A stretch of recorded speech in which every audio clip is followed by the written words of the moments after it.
আমার কাছে কেউ কেউ জানতে চায় পৃথিবীর কোন নারীকে আমি প্রথম ভালোবাসি।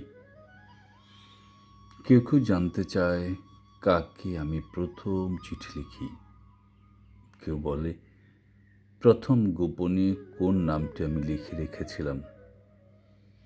প্রথম আমি কি দেখে মুগ্ধ হই, প্রথম কার হাত ধরি। আমার প্রথম স্মৃতির এই সব প্রশ্নে আমি ঠিক কিছুই বলতে পারি না, বোকার মতো চেয়ে থাকি। প্রথম অশ্রুবিন্দুর কথা কার মনে থাকে? তারপর এত বৃষ্টি, এত বর্ষা, মাটি স্লেটে প্রথম যে অক্ষর লিখিয়েছিলাম আমি, তার কিছুই কারো কাছে বলা যাবে না।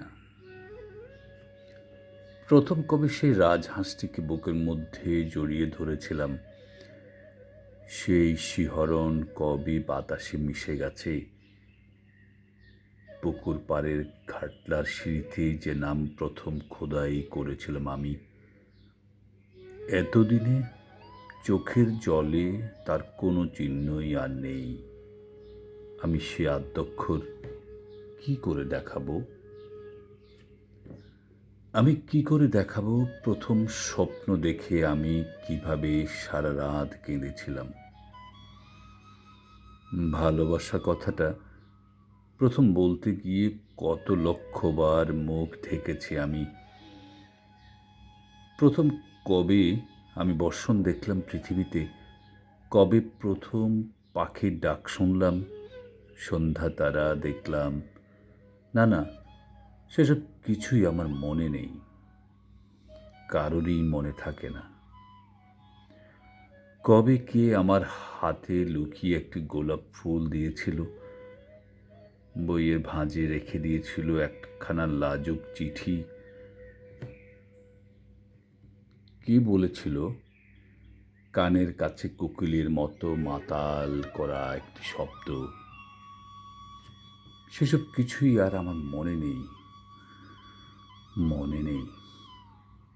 আমার এত বর্ষা, এই যে জীবন উজাড় করে বর্ষার মেঘের মতো তোমাকে ভিজিয়ে দিচ্ছি, তুমি কখনোই তার কিছু অনুভব করলে না। তুমি বুঝলে না এই সহস্র সহস্র চুম্বনের ব্যাকুলতা নিয়ে আমি তোমার জন্য দাঁড়িয়ে আছি, তোমাকে ভিজিয়ে দেওয়ার জন্য। হাজার বছর ধরে আমি মেঘ হয়েছি সমুদ্রে, লক্ষ লক্ষ শীতরাত্রি ভেদ করে তোমার জন্য ফুটেছি গোলাপ। শিশির হয়েছি শত শত মাঘ নিশীথের বুকে, তুমি সেই বৃষ্টি কিংবা শিশিরের গন্ধ নিতে শিখলে না। আমার সব অশ্রুবিন্দু দেখো আমার চোখেই কিভাবে শুকিয়ে গেল। তুমি বুঝলে না আমি কতকাল এই বর্ষা হয়ে আছি, মেঘে মেঘে মল্লার হয়ে আছি তোমার জন্য। এক বিন্দু অশ্রু হয়ে আছি সমস্ত প্রেমিকের চোখে। তুমি মুখ খুলে চাওনি বলে, তুমি মুখ তুলে চাওনি বলেই দেখো আমি সব কাজে মনোযোগহীন, সবখানে খাপছাড়া। তাই বহুদিন কবিতাও পড়ে আছে অসম্পূর্ণ, একটি পংক্তি মেলানো হয়নি, আর তুমি ফিরে তাকাওনি বলে। কত প্রগাঢ় ইমেজ ঝরে গেছে তোমার সামান্যতম স্নেহের অভাবে। তুমি মুখ তুলে তাকাওনি বলে কিভাবে যে ক্ষয়ে গেছি অন্তরে বাহিরে, কিভাবে যে হয়ে গেছে নিঃস্ব, রিক্ত, উদ্দামহীন। শুধু তোমার উপেক্ষা পেয়ে উৎসাহে পড়েছে ভাটা।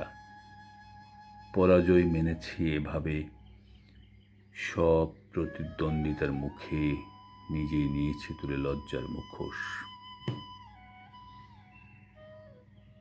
ধীরে ধীরে অন্তরালে চলে গেছি সকলের অজ্ঞাতসারেই, কাউকে কিছু বলিনি, বুঝতে দেইনি এই গোপন ব্যর্থতা। শুধু আমি জানি তোমার করুণা ধারা ছাড়া এ জীবনে ফুটবে না মুগ্ধ কিশলয়, মাথায় উঠবে না কোনো জয়ের শিরোপা। আমার গলায় কেউ পরাবে না গৌরবের মালা। তোমার সযত্ন পরিচর্যা ব্যতি রেখে বলো নিরাময় হয়েছে কখন কার ক্ষত।